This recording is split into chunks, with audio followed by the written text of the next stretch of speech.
نحمده ونصلي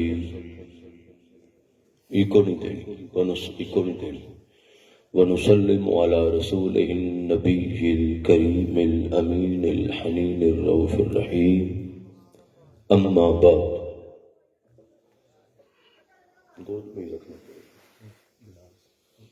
فأعوذ بالله من الشيطان الرجيم بسم الله الرحمن الرحيم انما وليكم الله ورسوله والذين آمنوا الذين يقيمون الصلاة ويؤتون الزكاة وهم راكعون صدق الله مولانا العظيم. انتہائی واجب الاحترام. تھوڑا سا نا اس کو ویسے رکھنا بیس پہ ہی ہے لیکن سادہ رکھنا. تھوڑا پہلے ٹھیک تھا، تھوڑا گلا لینے لگ گئے، بس ریلیکس رہے. جملہ علماء کرام، بزرگان دین، عاشقان مصطفیٰ صلی اللہ علیہ وآلہ وسلم. بس ٹھیک ہے، چھوڑ دیں فی الحال. غلامان صحابہ رضوان اللہ تعالی علیہم اجمعین، محبان اہل بیت سلام اللہ تعالی علیہم، سگانے در اولیاء رضوان اللہ تعالی علیہم اجمعین. انتہائی معزز و محترم اہل علاقہ، شرکائے محفل، منتظمین مجلس، بالخصوص واجب الاحترام محترم المقام محترم حافظ سفیان صاحب اور ان کی پوری ٹیم، اور متعلقینوں، متوسلینوں، مریدینوں، تاجدار دار الاحسان، صوفی با صفا، عالم با عمل، پیر طریقت، رہبر شریعت، واصل باللہ، کشتہ عشق مصطفیٰ صلی اللہ علیہ وآلہ وسلم، حضور بابا جی سرکار ابو انیس صوفی برکت علی لدھیانوی رحمت اللہ تعالی علیہ.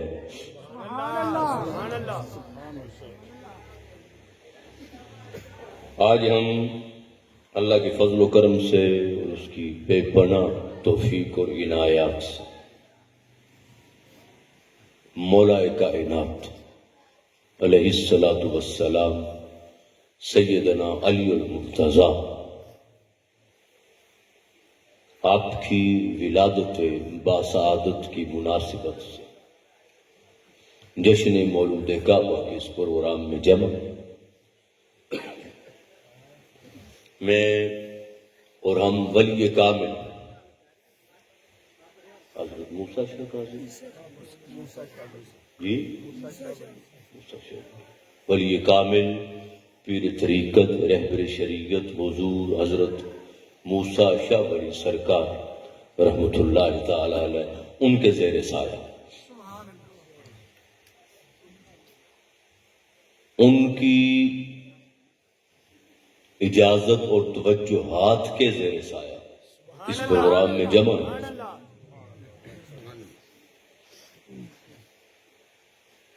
دعا ہے کہ اللہ پاک ہمارا یہاں پہ آنا، مل بیٹھنا اپنی بارگاہ میں قبول فرمائے، اور اولیاء اللہ کی غلامی کا پٹا اور اہل بیت اطہار کی غلامی کا پٹا مرتے دم تک گلے میں رکھنے کی توفیق عطا فرمائے.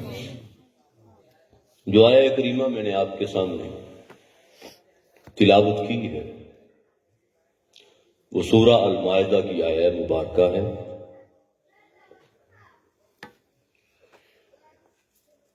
ابتداءً چند باتیں اس کی روشنی میں کر کے پھر آگے آقا علیہ السلام کے فرامین کی روشنی میں مولا کائنات حضرت سیدنا علی المرتضیٰ علیہ السلام آپ کی شان اقدس میں آقا علیہ السلام کے فرامین کی روشنی میں چند باتیں انشاءاللہ کریں گے۔ اللہ پاک نے قرآن پاک میں ارشاد فرمایا کہ انما ولیکم اللہ، اور میں لوگوں تمہارا ولی اللہ ہے، تمہارا ولی اللہ ورسولہ، اور تمہارے ولی اس کے رسول ہیں، والذین آمنوا، اور وہ لوگ ہیں جو ایمان لائے، صاحب ایمان لوگ، ایمان والے۔ واضح طور پہ قرآن پاک میں اللہ پاک نے ولایت کے ثبوت کے حوالے سے حکم ارشاد ہے۔ اب یہاں پہلی بات تو ذہن میں رکھ لیں کہ مطلقاً ولایت کا انکار کرنا کفر ہے۔ کوئی کسی ولی کو مانے یا نہ مانے یہ اور بات ہے،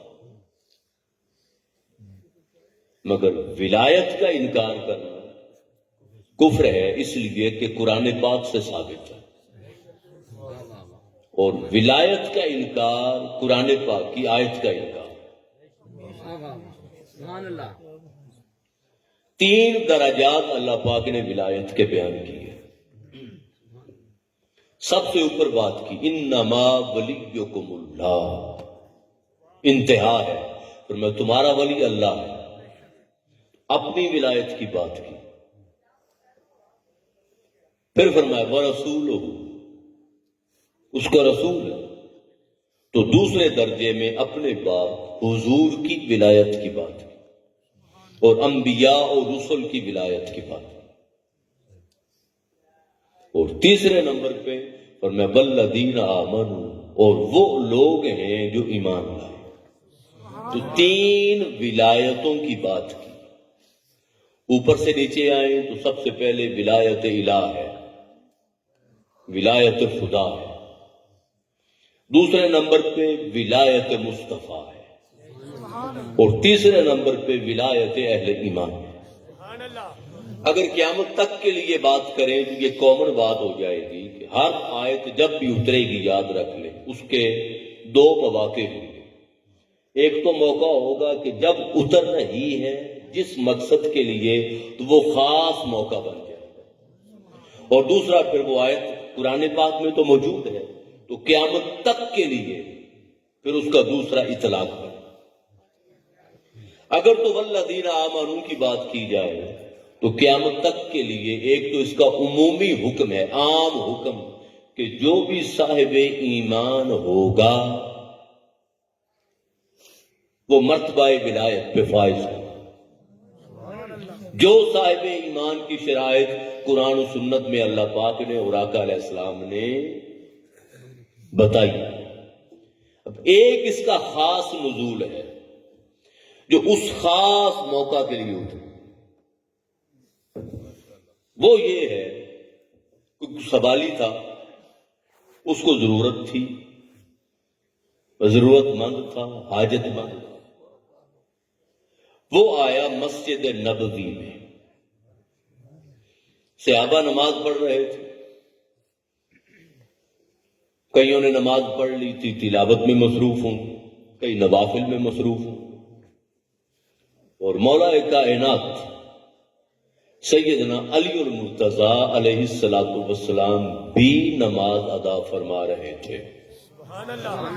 اس نے آ کے سوال کیا، میری حاجت ہے، میری ضرورت ہے، کوئی میری ضرورت کو پورا کر دے۔ ایک دفعہ اس نے صدا بلند کی، صحابہ عبادت میں مصروف تھے، جواب نہ ملا۔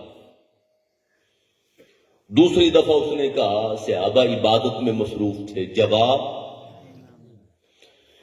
تیسری دفعہ جب اس نے صدا لگائی تو ساتھ اس نے کہا کہ مولا میں تیرے گھر میں آیا ہوں اور اللہ کے گھر میں کھڑا ہو کے اپنی ضرورت بیان کر رہا ہوں، تو میں اللہ کی بارگاہ میں یہ شکوہ کروں گا کہ تیرے گھر میں نے اپنی ضرورت بیان کی ہے، مجھے کسی نے جواب نہیں دیا۔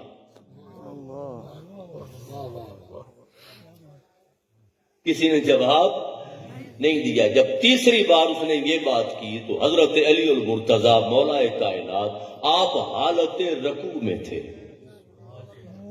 حالت رکوع میں تھے۔ آپ نے انگوٹھی پہنی ہوئی تھی، اسی حالت میں اپنا ہاتھ باہر نکالا، اس نے انگوٹھی اتاری، اس کو شاید ضرورت ہی اتنی ہوگی، انگوٹھی لی اور چلا گیا۔ جب وہ چلا گیا تو مولا کائنات نے نماز مکمل کی۔ جب نماز مکمل کی اور بعد میں حضور کی بارگاہ میں حاضر ہو گئے تو آقا علیہ السلام کی بارگاہ میں حاضر ہو کر سارا واقعہ عرض کیا۔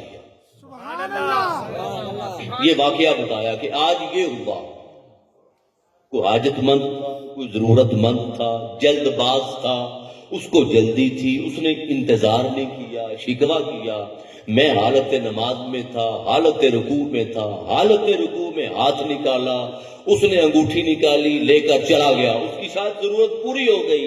جب یہ واقعہ بتایا اس پر یہ آیت اتری، اس پر فرمایا انما ولیکم اللہ، فرمایا تمہارا ولی اللہ ہے، ورسولہ، اس کا رسول ہے۔ اب آیت مکمل کروں گا، اب غور کریے گا، فرمایا اس کا رسول ہے۔ والذین آمنوا، اور وہ لوگ جو ایمان لائے، اور وہ کون ہیں؟ فرمایا الذین یقیمون الصلاۃ، جو نماز قائم کرتے ہیں، ویؤتون الزکاۃ، اور زکات ادا کرتے ہیں، وہم راکعون، حالانکہ وہ حالت رکوع میں۔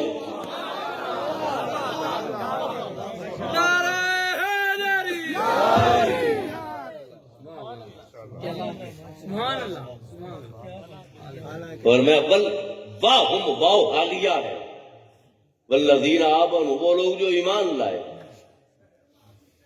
کون ہیں؟ فرمایا الذین یقیمون الصلاۃ، جو نماز قائم کرتے ہیں، ویؤتون الزکاۃ، اور زکات ادا کرتے ہیں، وہم راکعون، حالانکہ وہ رکوع کی حالت میں ہوتے ہیں، حالت رکوع میں۔ اب میرا ایک سوال ہے آپ سے، چند باتیں مل جل کے کریں گے۔ آپ کا شیخ آ جائے، وقت کا غوث آ جائے، وقت کا مجدد آ جائے، وقت کا کتب آ جائے، وقت کا قطب الارشاد آ جائے، وقت کا ابدال آ جائے، بڑے سے بڑا ولی آ جائے، بڑے سے بڑا شیخ آ جائے آپ کا، ہمارا پیر و مرشد اور مربی، اور ہم ہوں نماز میں، ہم ہوں نماز میں، تو اگر کچھ حالت نماز میں دے دے یا حالت نماز میں لے لے تو نماز رہتی ہے؟ کیوں نہیں رہتی؟ نماز کی حالت میں کوئی سلام کرے تو جواب نہیں دے سکتے، کوئی آئے تو سلام نہیں کر سکتے، کوئی مانگے تو دے نہیں سکتے، کوئی دے تو لے نہیں سکتے۔ ایسے ہی ہے، توجہ قبلہ رخ سامنے ہے، توجہ اللہ کی طرف ہے، تو حالت نماز میں جب کہا نا اللہ اکبر، اس کو کہتے ہیں تکبیر تحریمہ، مطلب حرام کر دینے والی تکبیر، یعنی اللہ کی ذات کے علاوہ جب اللہ کی بارگاہ میں کھڑے ہوئے تو کائنات کا ہر رشتہ حرام ہو، کوئی رشتہ نہیں رکھ سکتے، کوئی تعلق نہیں رکھ سکتے۔ ایسے ہی ہے، تو کوئی دے تو لے نہیں سکتے اور کوئی لے تو دے نہیں سکتے۔ کیوں؟ کہ اگر کریں گے تو توجہ اللہ سے ہٹ کے غیر کی طرف ہو گئی، توجہ اللہ سے ہٹ کر غیر کی، تو جو ہی توجہ غیر کی طرف ہوئی نماز ٹوٹ گئی۔ میرا سوال ہے کہ انگوٹھی بھی دی مگر توجہ بھی نہ ہٹی،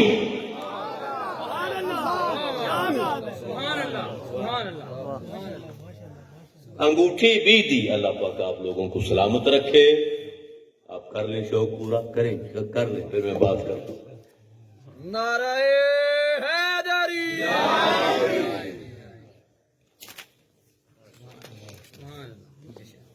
بس آپ کی محبت پوری ہو گئی، اب میری محبت کا خیال آپ نے رکھنا ہے کہ دوبارہ نہیں آنا۔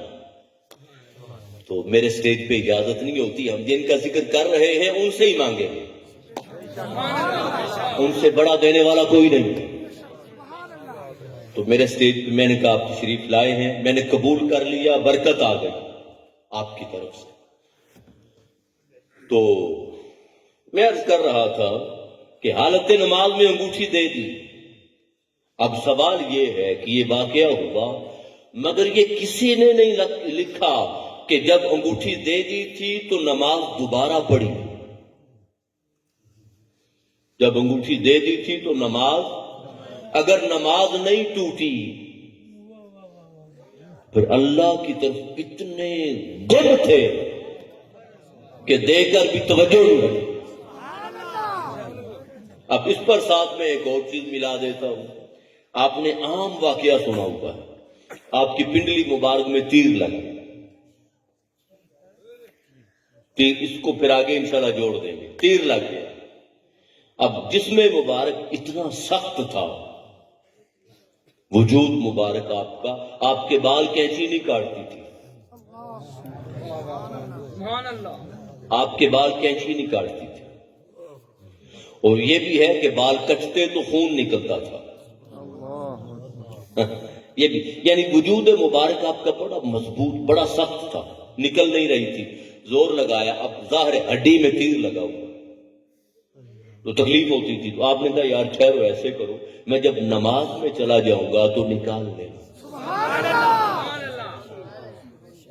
آپ نماز میں گئے، اب دو ہی چیزیں ہیں، جب نماز میں گئے تو حکیم آیا یا کوئی بھی، یا تو کھینچا یا آپریٹ کر کے نکالا، دونوں میں سے ایک ہی کام ہو سکتا ہے نا، یا زور لگا کے ہڈی سے تیر کو کھینچا، یا آپریشن کر کے، جو بھی اس دور میں آپریشن کا طریقہ تھا، نکالا۔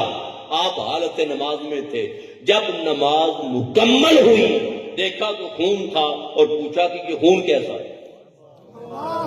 سبحان اللہ۔ یعنی تیر نکل گیا تو دو ہی شکلیں بنی کہ جب نماز میں گئے تو اللہ کی بارگاہ میں اتنے گم ہوئے کہ کائنات کا دھیان ہی نہ رہا۔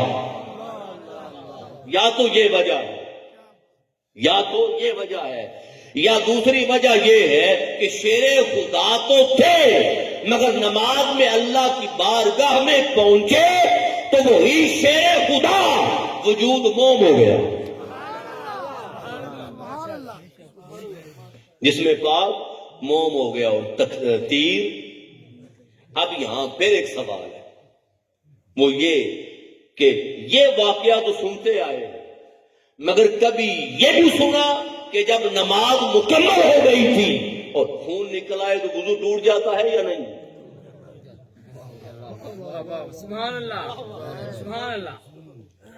جب خون نکل آئے تو وضو ٹوٹتا ہے یا نہیں؟ یہ تو ہر ایک نے سنا کہ تیر حالت نماز میں نکال لیا گیا، مگر کبھی یہ بھی سنا کہ تیر نکلنے کے بعد خون نکلا تھا تو پٹی باندھ کے دوبارہ وضو کر کے نماز پھر پڑھی تھی۔ کبھی یہ بھی سنا؟ میں نے نہیں سنا، میں نے نہیں سنا۔ اب اس کو آگے لے کے چلیں گے انشاءاللہ۔ اب جب یہ بات ہو گئی کہ حالت نماز میں اللہ کی بارگاہ میں اتنے گم ہو جاتے ہیں کہ دائیں بائیں اور ارد گرد کا دھیان ہی، اب آگے بڑھے، آئے کہاں تھے؟ اب یہ رشتہ آگے میں بیان کرنا چاہتا، آئے کہاں تھے؟ ولادت ہوئی تو کہاں ہوئی؟ سین کعبہ میں۔ آپ کی والدہ ماجدہ حضرت فاطمہ بنت اسد سلام اللہ تعالی اب طواف میں تھی، حالت طواف میں تھی، تکلیف کا احساس ہوا، پاس کوئی نہیں تھا، مردوں میں ایک فرد تھا۔ حضور کی ولادت ہوئی تو ولادت کے 40 سال کے بعد وحی کا نزول ہوا، بات کو سمجھے، ولادت کے 40 سال کے بعد وحی کا نزول ہوا، وحی کا نزول ہوا تو تعلیمات اسلام کا آغاز ہوا. جب وحی کا نزول ہوا تو تعلیمات اسلام کا آغاز ہوا. جب تعلیمات اسلام کا آغاز ہوا تو شرک ختم ہوا، توحید آئی، اسلام آیا، پھر دین آیا. اور ولادت مصطفیٰ کے وقت زمانہ جاہلیت تھا. کعبے کا طواف بھی ننگے بدن کرتے تھے اور مرد و زن کا اختلاط تھا. ایسے ماحول میں کہ جب 40 سال کے بعد اسلام کا پیغام اترنا شروع ہونا ہے، جب آپ کو حال تکلیف ہوئی، بچے کا احساس ہوا ولادت کا، تو وہاں کھڑے ہو کر اللہ کی بارگاہ میں عرض کیا، مولا میرا حیا رکھ لینا، میرا پردہ رکھ لینا. اسی عالم میں کعبے نے جگہ چھوڑی یا بندر داؤ. اب اگر تو مشرکہ تھیں تو پھر اللہ پاک نے تقدیر کیوں بدلی؟ جگہ کعبے نے جگہ دی. تو مطلب طہارت کا، تقویٰ کا، ورع کا، مواحد ہونے کا، توحید پرست ہونے کا، گناہ سے دور ہونے کا اور پاک ہونے کا اور اللہ کو ماننے کا اور بتوں سے دور رہنے کا اس خاندان کا اتنا شیوا تھا کہ زمانہ جاہلیت میں بھی جو زبان سے نکل جاتا خدا پورا کر دیتا.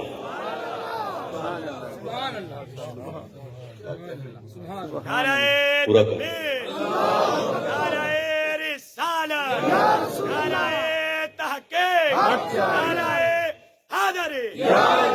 اب آئے تھے تو کعبہ میں. کعبہ کس کا گھر ہے؟ گئے تھے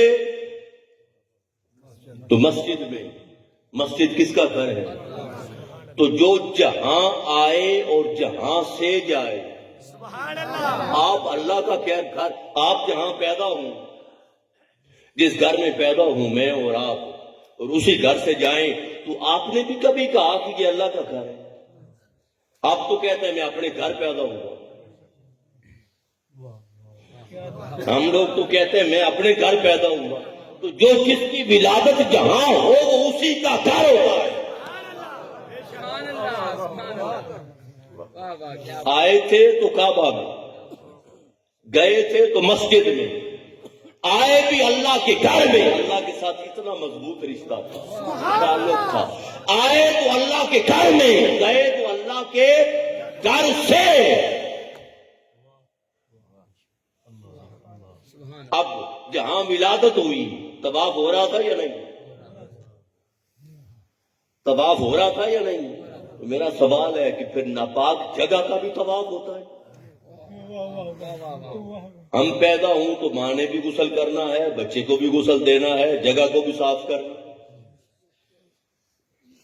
مطلب پھر ناپاکی کے وہ اثرات وہاں نہیں تھے جو زمانے کے دوسرے لوگوں کے پیدا ہوتے ہوئے تھے. اب یہاں ایک حدیث پاک میں عرض کرتا ہوں آپ کو، پھر آگے بڑھ. ان علی قال، مولا کائنات سے، قال رسول اللہ، آقا علیہ السلام نے چاروں کا ذکر آ جائے. آقا علیہ السلام نے رحم اللہ ابا بکر، اللہ ابو بکر پہ رحم فرمائے. زوجنی ابنتہ، انہوں نے اپنی بیٹی کا نکاح مجھ سے کیا. وحملنی الی دار الہجرہ، اب سنتے ہیں ترتیب سے، اور مجھے ہجرت کے گھر کی طرف، مدینہ پاک کی طرف لے کر گئے. وَأَعْتَقَ بِلَالًا مِّن مَالِهِ، اور حضرت بلال کو اپنے مال سے آزاد کیا. 3 خوبیاں بیان کی اور کہا اللہ ابو بکر پر رحم فرمائے. پھر فرمایا رحم اللہ عمر. اب یہ ذرا سنتے آئیے گا الفاظ، اللہ عمر پر رحم فرمائے. یقول الحق، اس نے جب بھی کہا حق کہا. وَإِنْ كَانَ مُرًّا، اگرچہ وہ حق کڑوا ہی تھا، اگرچہ وہ حق کڑوا ہی تھا. اور ان کے حق کہنے کی وجہ سے ان کا کوئی صدیق نہ رہا، لوگ ناراض ہو. 2 باتیں. تیسرا فرمایا رحم اللہ عثمان، اللہ عثمان پر رحم فرمائے. تستحیہ الملائکہ، جس سے فرشتے بھی حیا کرتے. 3 باتیں کی. جب تینوں کی بات کی تو کوئی نہ کوئی خوبی بیان کی، عمل کی بات کی. اسلام کے عمل کی بات کی، اپنی بیٹی کی شادی میرے ساتھ کی، ہجرت کے دن مجھے کندھوں پہ اٹھا کر لے کے گئے، بلال کو آزاد کروایا، عمر فاروق کی بات کی تو حق بات کہی، عثمان غنی کی بات کی تو فرشتے حیا، یعنی اسلام کے اعمال کی بات کی، عمل کی بات۔ اب مولا کائنات کی بات ہے تو کسی عمل کی بات نہیں کی۔ جب مولا کائنات کی بات آئی تو کسی ایک عمل کی بات نہیں کی۔ پھر میں رحم اللہ علی، اللہ علی پر رحم فرمائے۔ اب یہ بات کر کے یہ نہیں فرمایا وہ ایسا تھا، وہ ایسا تھا، اس نے یہ کیا، اس نے یہ عمل کیا، یہ نیکی کا کام کیا، یہ حق ادا کیا، یہ بات نہیں کی۔ اور میں رحم اللہ علی، اللہ علی پر رحم فرمائے، یہ بات کر کے آگے ہاتھ اٹھا دیے، اللہ کی بارگاہ میں ہاتھ اٹھا دیے اور ہاتھ اٹھا کے کہا اللہم عدل الحق معہو حیث دار۔ فرمایا مولا علی جہاں رہے خدا وہاں رہے۔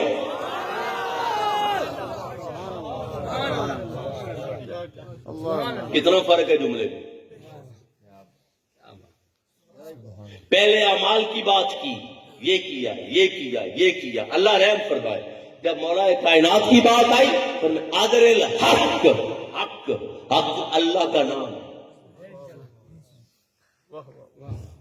حق اللہ کا، عدل، عدل، دار کہتے ہیں گھر کو، حیث و دار، دار عربی میں گھر کو کہتے ہیں۔ اب دال اور رے کے درمیان ہے الف، اسی الف کو شروع میں لے آئے تو یہ عدل بن جائے گا، الف دال را۔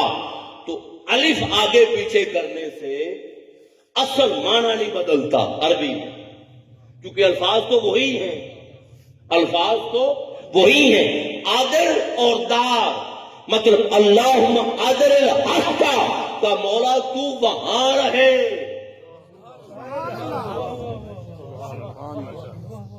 معہو اس کے ساتھ، حیث دار جہاں یہ رہے، جہاں علی، تو جہاں علی رہے وہ علی کا گھر ہوا، تو عدل بھی دار سے ہے، امر کا صیغہ ہے، تو کیا مطلب مولا جو علی کا گھر ہو وہی تیرا گھر ہو،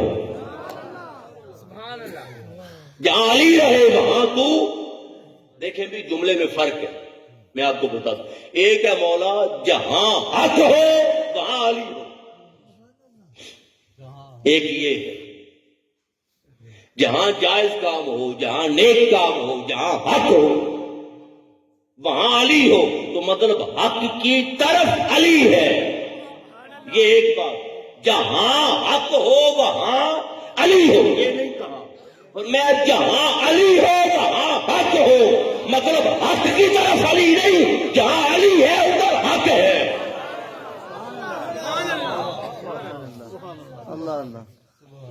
حق کو پہچاننا ہو کہ خدا کہاں، یہ پہچاننا ہو تو خدا کہاں ہے، اگر پتا کرنا ہو کہ خدا کہاں ہے تو دیکھو علی کہاں ہے۔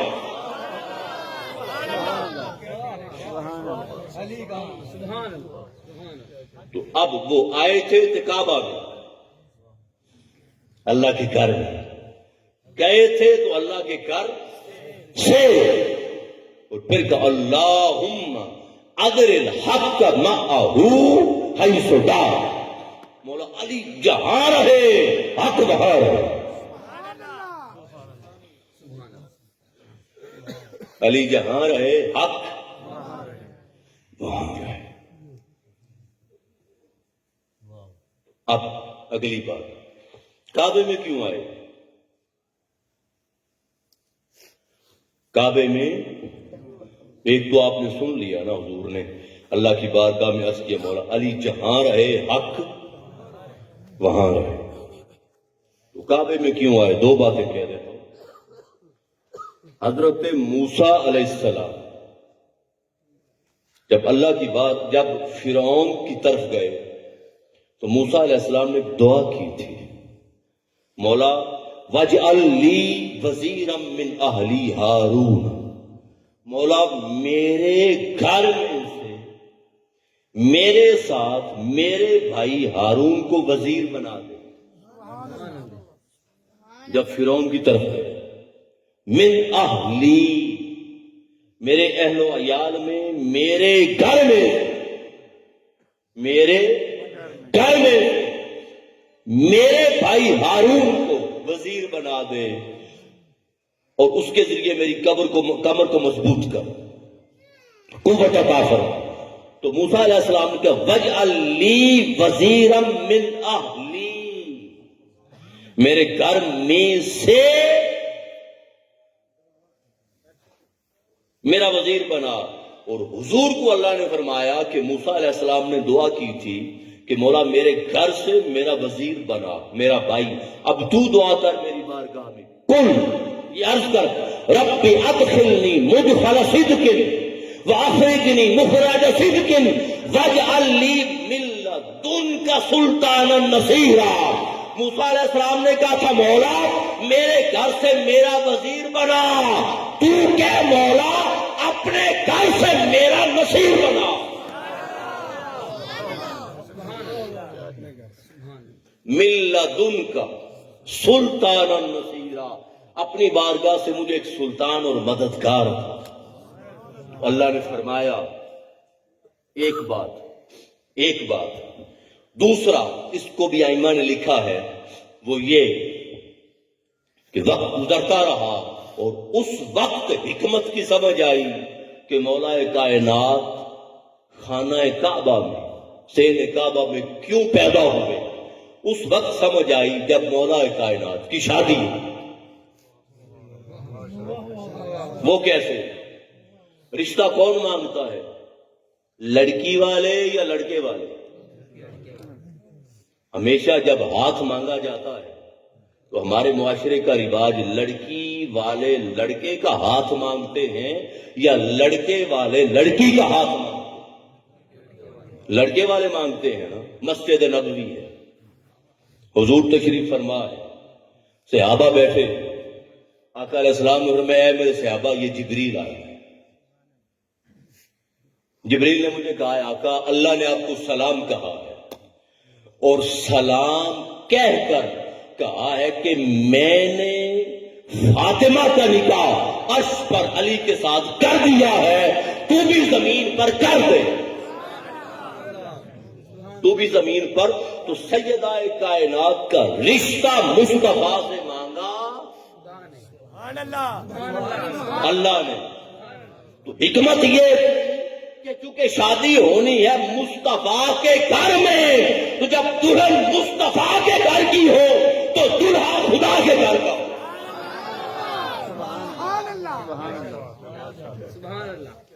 دلہن جب محبوب مصطفیٰ کے گھر کی ہو تو دلہا خدا کے گھر کا ہو۔ پھر حدیث پاک میں تفصیل ہے، آقا علیہ السلام نے 2 نکاح ہوئے، مولا کائنات اور سیدہ کائنات کے، ایک عرش پر حدیث پاک کی ترتیب میں، ایک فرش پر، زمین عرش پر جو نکاح ہوا 40,000 سربراہان ملائکہ موجود تھے۔ جو بڑے بڑے ٹاپ رینک کے لوگ ہوتے ہیں نا، بڑے اعلیٰ لوگ، بڑے اونچی گدی کے مالک، وہ ملائکہ موجود تھے، فرشتے موجود تھے، حوریں موجود تھے، غلمان موجود تھے۔ خطبہ نکاح جبریل امین نے پڑھایا، خطبہ نکاح جبریل امین نے پڑھایا، اور در اور یاقوت کے موتی سیدہ کائنات کے نکاح میں تقسیم کیے گئے،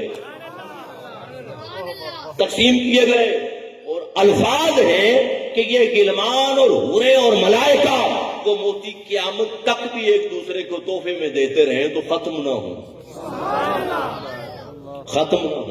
ایک نکاح وہاں ہوا، ایک نکاح، اب 2 نکاح ہوئے، 2 تقریبات ہوئی۔ مجھے یہ بتائیں کہ جو پہلی تقریب ہو، یاد رکھ لیں ہمیشہ وہ اصل گھر میں ہوتی۔ آپ کا بیٹا اگر پڑھ جائے، یہ اونچا پنڈ ہے، پڑھ جائے، اعلیٰ منصب پر فائز ہو جائے اور نوکری جاب میں چلا جائے اور شفٹ ہو جائے اسلام آباد، تو جب اس کی شادی ہو تو جو شادی کی اصل تقریب ہو وہ یہاں ہوگی یا اسلام آباد ہوگی؟ یہاں ہوگی تقریب۔